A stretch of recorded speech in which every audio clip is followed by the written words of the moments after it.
Hello friends, ನಾನು ನಿಮ್ಮ ಹಾಲಿನ ವಂಸಿಕೆ. ಇಂದು PKL ಸೀಸನ್ 12ನಲ್ಲಿ ಬೆಂಗಳೂರು ಬುಲ್ಸ್ ತನ್ನ ಎದುರಾಳಿಯಾದ ಪುಣೇರಿ ಪಲ್ಟನನ್ನು ಎದುರಿಸಿತ್ತು.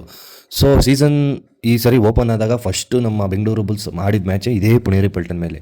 ಅವತ್ತು ಏನು ಕತೆ ಆಯಿತು ಅದನ್ನೇ ಒಂಥರ ರೀಪ್ಲೇ ಥರ ಇವತ್ತು ಅದೇ ಕತೆ ಆಗೋಯಿತು. ಸೊ ಅದು ಯಾಕೆ ಆಯಿತು, ಏನಾಯಿತು ಅಂತ ನಿಜವಾಗ್ಲೂ ನಮ್ಮ ಬುಲ್ಸ್ ಗೋಳಿಗಳು ಫಸ್ಟ್ ಮಿನಿಟಿಂದ ಲಾಸ್ಟ್ ಮಿನಿಟ್ವರೆಗೂ, ಲಾಸ್ಟ್ ಒಂದು ಪಂದ್ಯ ಮುಗಿಯೋ ಇನ್ನೊಂದು 3-2 ಮಿನಿಟ್ಸ್ ಇರೋವರೆಗೂ ಲೀಡ್ಗೆ ಬಂದಿರಲಿಲ್ಲ. ಕಡೆಯಲ್ಲಿ ಲೀಡ್ನು ತೊಗೊಂಡ್ರು, ಒಂದು 3 ಪಾಯಿಂಟ್ ಲೀಡ್ ತೊಗೊಂಡ್ರು.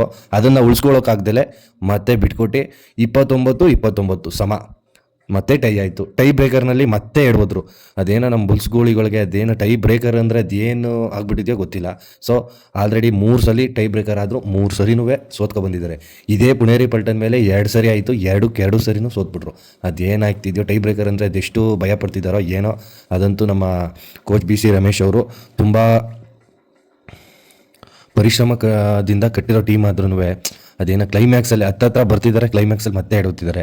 ಅದು ಯಾಕೆ ಏನು ಆಗ್ತಿದೆ ಅಂತಲೂ ಗೊತ್ತಿಲ್ಲ. ಇನ್ನು ನಮ್ಮ ಡಿಫೆನ್ಸ್ ಅಂತೂ ತುಂಬ ಹೋಪ್ಲೆಸ್ ಆಗ್ತಿದೆ ಡೇ ಬೈ ಡೇ. ಅಂದರೆ ನಾಯಕ ಯೋಗೇಶ್ ದಯ್ಯ ಅವರು ಆಡಿದ್ರೆ ಉಂಟು, ಇಲ್ಲ ಅಂದರೆ ಫ್ಲಾಪ್ ಆ ಥರ ಆಗ್ತಿದೆ. ಸೊ ಆ ಥರ ಆಗೋದು ಬೇಡ. ಪ್ರತಿಯೊಬ್ಬರು ಅವರವರ ಪರ್ಫಾರ್ಮೆನ್ಸ್ನ ಸ್ವಲ್ಪ ಇಂಪ್ರೂವ್ ಮಾಡ್ಕೊಳ್ಳೇಬೇಕಾಗಿದೆ.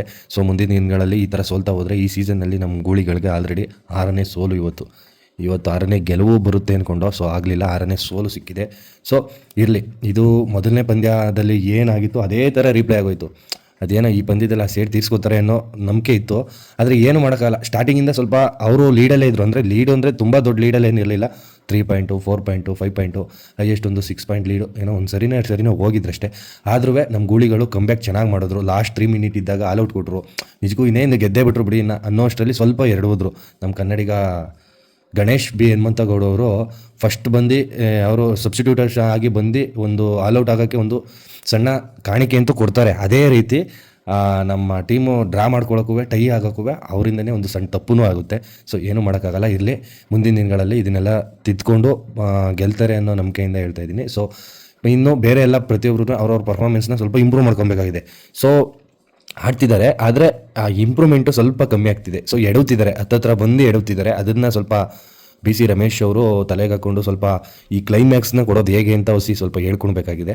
ಸೊ ಅದನ್ನು ಬಿಟ್ಟರೆ ಇನ್ನೇನು ಇಲ್ಲ, ಎಲ್ಲ ಸಾಂಘಟಿಕ ಹೋರಾಟ ಅಂತೂ ಕೊಡ್ತಿದ್ದಾರೆ. ಇನ್ನು ನಮ್ಮ ಇರಾನಿ ಆಟಗಾರ ಅಲಿ ರಿಜಾ ಅವರು ತುಂಬ ಚೆನ್ನಾಗಿ ಆಡ್ತಿದ್ದಾರೆ. ಇನ್ನೆಲ್ಲ ಉಳಿದಂತೆ ಇನ್ನು ಯೋಗೇಶು, ದೀಪಕ್, ಸಂಜಯ್, ನಮ್ಮ ಕನ್ನಡಿಗ ಸತ್ಯಪ್ಪ ಮಟ್ಟಿ, ಎಲ್ಲರೂ ಆಶೀಶು, ಪ್ರತಿಯೊಬ್ಬರು ಅವ್ರವ್ರ ಪಾತ್ರ ಅವರು ನಿಭಾಯಿಸ್ತಿದ್ದಾರೆ. ಆದರೆ ಸ್ವಲ್ಪ ಇನ್ನೂ ಇಂಪ್ರೂವ್ಮೆಂಟ್ ಆಗಬೇಕಾಗಿದೆ ಅಷ್ಟೇ.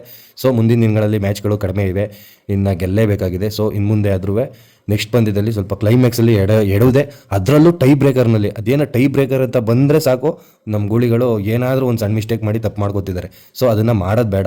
ಮುಂದೆ ಆದರೂ ಟೈ ಬ್ರೇಕರ್ನ ಹೇಗೆ ಅಂದರೆ ಟೈ ಬ್ರೇಕರ್ವರೆಗೆ ಹೋಗೋಕ್ಕೆ ಬಿಡಬಾರ್ದು. ಆದರೂ ಹೋದ್ರೂ ಅದನ್ನು ಹೇಗೆ ಗೆದ್ದು ಬರಬೇಕು ಅನ್ನೋದನ್ನ ಸ್ವಲ್ಪ ನಮ್ಮ BC ರಮೇಶ್ ಅವರು ಅದ್ರ ಬಗ್ಗೆ ಸ್ವಲ್ಪ ಜಾಸ್ತಿ ಯೋಚನೆ ಮಾಡಿ ಅದ್ರ ಬಗ್ಗೆ ತಿಳಿಸ್ಕೊಡ್ಬೇಕಾಗಿದೆ ಅಂತ ಹೇಳ್ತಾ ನನ್ನ ಮಾತನ್ನ ಮುಗಿಸ್ತೀನಿ. ಕಡೆಯದಾಗಿ ಯಾರಿನ್ನೂ ನನ್ನ ಚಾನಲ್ ಸಬ್ಸ್ಕ್ರೈಬ್ ಮಾಡಿಲ್ಲ, ದಯವಿಟ್ಟು ಸಬ್ಸ್ಕ್ರೈಬ್ ಮಾಡಿ, ಲೈಕ್ ಮಾಡಿ, ಶೇರ್ ಮಾಡಿ ಅಂತ ಹೇಳ್ತಾ ನನ್ನ ಮಾತನ್ನ ಮುಗಿಸ್ತೀನಿ. ನಮಸ್ಕಾರ.